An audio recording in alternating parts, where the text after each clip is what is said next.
Melihat seekor hewan peliharaan kecil mencoba bertingkah seperti pahlawan pelindung, kedua perampok itu justru tertawa terbahak-bahak hingga harus memegangi perut mereka yang kram karena tawa. Mereka benar-benar menganggap kejadian itu sebagai lelucon paling lucu yang pernah mereka saksikan seumur hidup. Dengan gerakan tangan yang meremehkan, salah satu dari perampok itu mencoba mengusir Cindelaras, seolah-olah Unggas Sakti itu hanyalah seekor lalat pengganggu. Mereka begitu yakin bahwa seekor ayam jago biasa tidak akan mungkin bisa memberikan ancaman yang berarti kepada perampok hutan yang merasa paling berkuasa. Tetapi, tawa meremehkan mereka terhenti seketika ketika Cindelaras melancarkan aksi balasannya yang sangat cerdik. Alih-alih menyerang dengan amarah atau kekerasan fisik yang melukai, ayam jago ajaib itu melompat dengan sangat lincah dan mulai mematuk-matuk ujung celana gombrong milik salah satu perampok dengan kecepatan kilat. Patukan paruh Cindelaras sama sekali tidak menimbulkan luka, namun menghasilkan efek geli yang luar biasa hebat bagi si perampok. Gerakannya yang cepat seperti mesin jahit membuat penjahat itu kaget bukan kepalang karena diserang rasa menggelitik yang bertubi-tubi. Dalam hitungan detik saja, perampok yang celananya dipatuk itu mulai melompat-lompat ke sana kemari seperti orang yang sedang mempertontonkan tarian tradisional yang sangat konyol dan tidak beraturan. Ia berusaha keras menahan celananya yang kebesaran agar tidak merosot ke tanah, sambil terus melolong minta ampun karena rasa geli yang sama sekali tidak tertahankan menjalar ke seluruh saraf tubuhnya. Air mata mulai mengalir deras dari kedua pelupuk matanya karena ia tidak bisa berhenti tertawa geli. Sementara itu, rekannya hanya bisa berdiri terpaku mematung, sangat kebingungan melihat temannya mendadak takluk oleh rasa geli.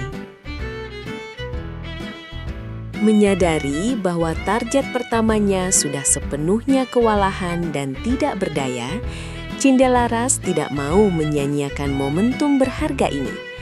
Ia segera mengalihkan pandangannya pada perampok kedua yang masih kebingungan.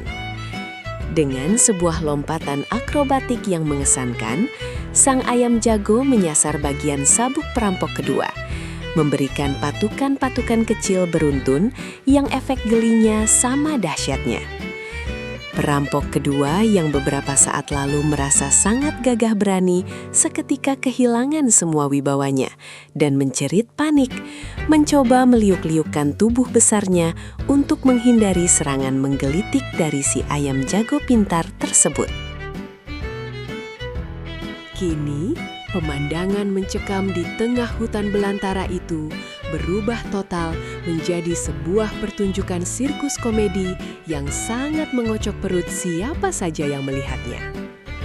Kedua perampok yang konon katanya sangat ditakuti oleh seluruh desa itu, kini hanya bisa berlari berputar-putar mengelilingi sebuah batang pohon besar, sambil terus-menerus memegangi celana gombrong mereka. Mereka berdua terpingkal-pingkal memohon agar ayam jago itu segera menghentikan aksinya. Namun, Cindelaras terus mengejar mereka dengan semangat pantang menyerah. Panji yang menyaksikannya pun tidak bisa lagi menahan tawa cerianya melihat kelakuan konyol para penjahat itu. Karena sudah benar-benar kehabisan napas dan tidak sanggup lagi menahan siksaan rasa geli yang luar biasa menguras tenaga, kedua perampok itu akhirnya mengibarkan bendera putih, alias menyerah tanpa syarat. Dengan sisa tenaga yang mereka miliki, mereka lari terbirit-birit menembus semak belukar, menjauh dari tempat kejadian itu secepat yang bisa dilakukan oleh kaki mereka. Mereka bersumpah di dalam hati untuk tidak akan pernah lagi mencoba mengganggu orang lewat. Cindelaras pun menghentikan kejarannya, berdiri dengan penuh kebanggaan seolah baru saja memenangkan pertempuran besar. Sementara Panji segera menghampirinya dengan lega. Setelah gangguan para perampok berhasil diselesaikan dengan cara yang paling damai dan sangat lucu, tanpa kekerasan sedikit pun, Panji bisa dengan tenang mengumpulkan tanaman obat berkhasiat tinggi yang sangat dibutuhkan ibunya. Ia mengisi keranjang anyamannya hingga penuh dengan dedaunan segar. Setelah itu, ia mengangkut dan menggendong Cindelaras dengan penuh rasa kasih sayang, mengucapkan terima kasih yang tak terhingga atas kecerdikan pahlawan berbulunya itu. Kejadian ini membuktikan bahwa keberanian sejati dan pendekatan tanpa kekerasan, ditambah sedikit rasa geli, mampu menaklukkan kejahatan sebesar apapun di dunia ini.